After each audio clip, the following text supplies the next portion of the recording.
That was one of the hardest watches I've ever had. It was so rough because specifically because I play midfielder, like when I play soccer last. So like when I'm playing midfield, I always check in for the ball. I'm always wanting the ball, but it seems like all three midfielders said they did not want to touch the ball.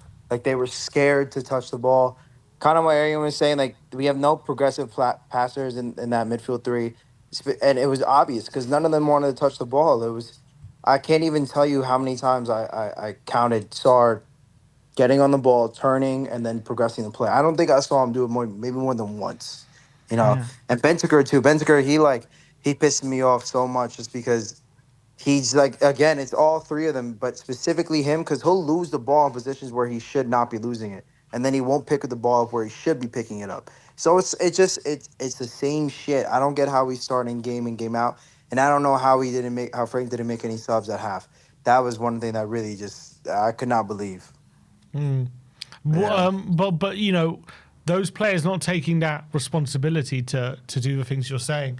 Is Frank responsible for them not doing that, or is it a personal responsibility? How do you see it?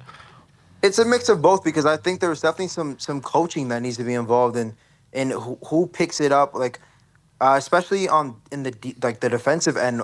It was clear that especially in the second half, Paulinho and Bentancur were both getting drawn out to the wide men and leaving such a big gap, and no one was tracking their runner. So their midfield would be just at the top of the box, and it would just be a free shot. How many times? I think it was like three times they had a clear shot on goal, and it should have been a goal, but either we got a block or they just missed because both of our defensive-minded midfielders were too busy going out wide when they should have been going when one of them should have been tracking the inside man. So it's like coaching, but also a matter of yeah, like you have to, as a midfielder, you should be wanting to get on the ball.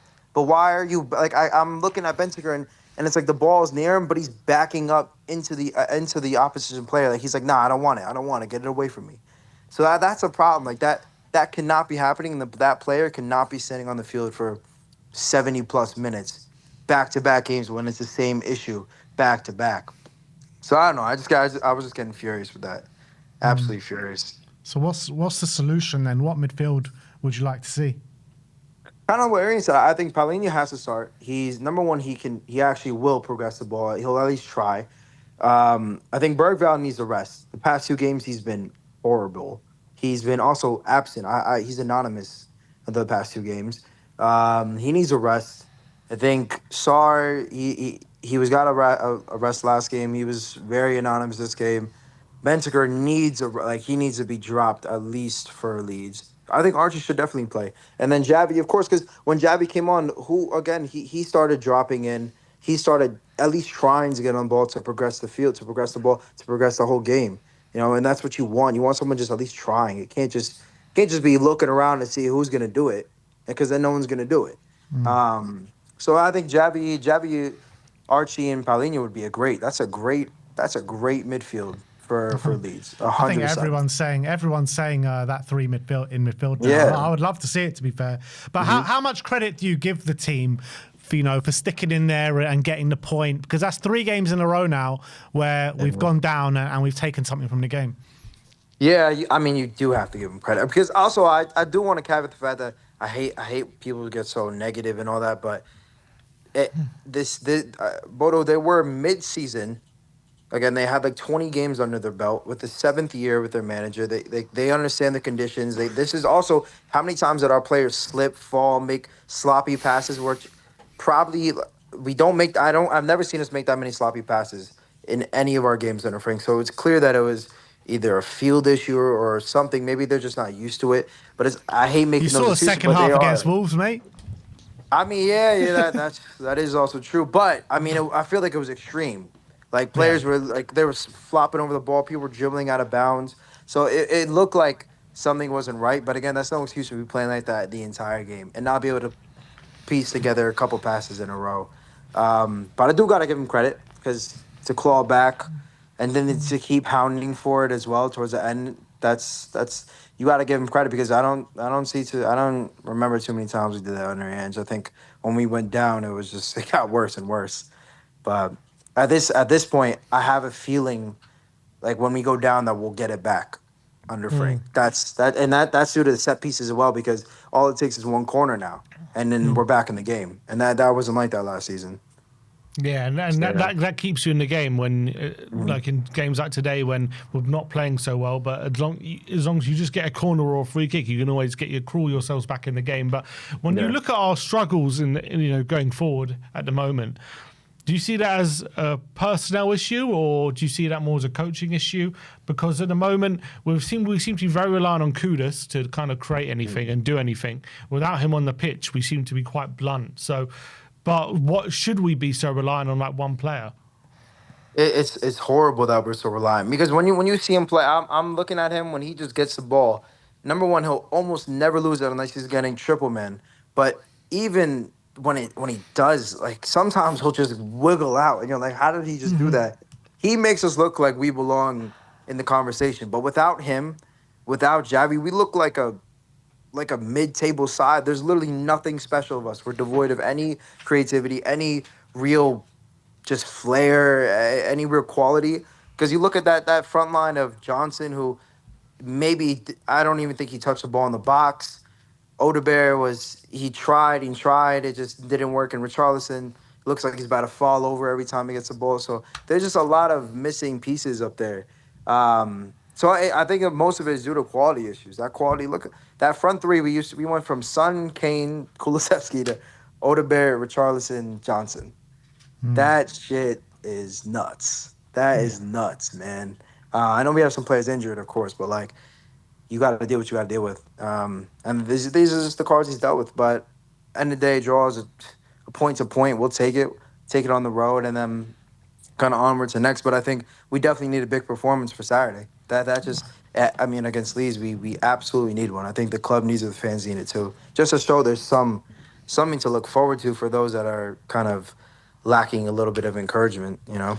Yeah, the dreaded game before the international break. Oh, yeah. Let's hope we turn it around. I guess you know. But do you see though what I was talking about with the midfield though, how it's like they were all three of them were scared to get on the ball, or am I just 100%. seeing things? No, 100%. Yeah, I think you're absolutely spot on. And I think it's been a problem for the last couple of games. I don't think it's just a problem with today. So, look, I think he needs to get his midfield selection spot on. I don't think he has done that over the last couple of weeks. And I think, look, let's try Archie Gray. I really think Archie Gray could help to improve that because he's a player that likes to keep the ball. He likes to progress the ball. And if we can have him and Javi in the same midfield, I think that could potentially solve a few problems.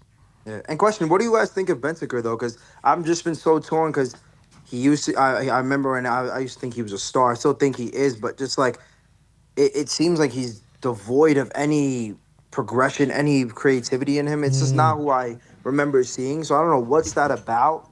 You know, I'm just wondering if I'm seeing the same thing or if anyone else is seeing what I'm seeing. I think when he was at his best, he used to take people on. He used to kind of drive forward. I remember those last kind of few months before he got the injury, when he was at the World Cup. You watch some of his performances at the World Cup. He's like a different player. He would be so confident. He would take the ball on the half term and players would struggle to keep up with him. I think at the moment he seems a lot more of a kind of stable player, calm, composed. He doesn't have that all action kind of parts to him at the moment. You see it creep in at times. Yeah, but it's kind of, you see it in fits and spurts, but yeah, we're still not seeing that Bentancur at his very best. And look, I think if we can, then obviously he's a major asset to us. But right now, I feel like obviously he's behind Paulinho in that number 6 pecking order. And I don't know about him and Paulinho together unless you're playing against teams where we're really sitting back like properly and soaking up lots of pressure. In those other games, I think Bentancur needs to offer more. And right now, I feel, if we want to sign a new midfielder who I think maybe offers a bit more of that solidity, I think Bentancur would probably be the guy who would have to make way. Yeah, yeah. It seems like he would be the perfect player to do it. It's like he can do everything, but he's just not. You know what I mean? It's one of those ones because you've seen it before, but he just maybe because it's too much responsibility as like a lone 6. But then again, it's like, even when he has players around him, he still doesn't want to get on the ball. So I don't know. It's a tough one. I think maybe just the overall team performance or like this the fluidity is just not there yet. But you have to. I mean, I'm positive. I think there you know, I think change will come hopefully, and I like Arian said. I hope that it's the opposite of the whole Ange thing. Like we were 10 games in, we were the best team. It seemed like we are the best team in the world, but then it all came crashing down. But hopefully, it's like we progress how it should be. You start low and you just progress instead of starting at the top and just slowly deteriorating. So hopefully that's the case, and I think it will be under him. So. It's a Yeah, marathon. It's a marathon, not a sprint, Callum. So absolutely. Yeah, onwards and upwards. Thank you for coming absolutely. on today, my friend. Thank you guys very much.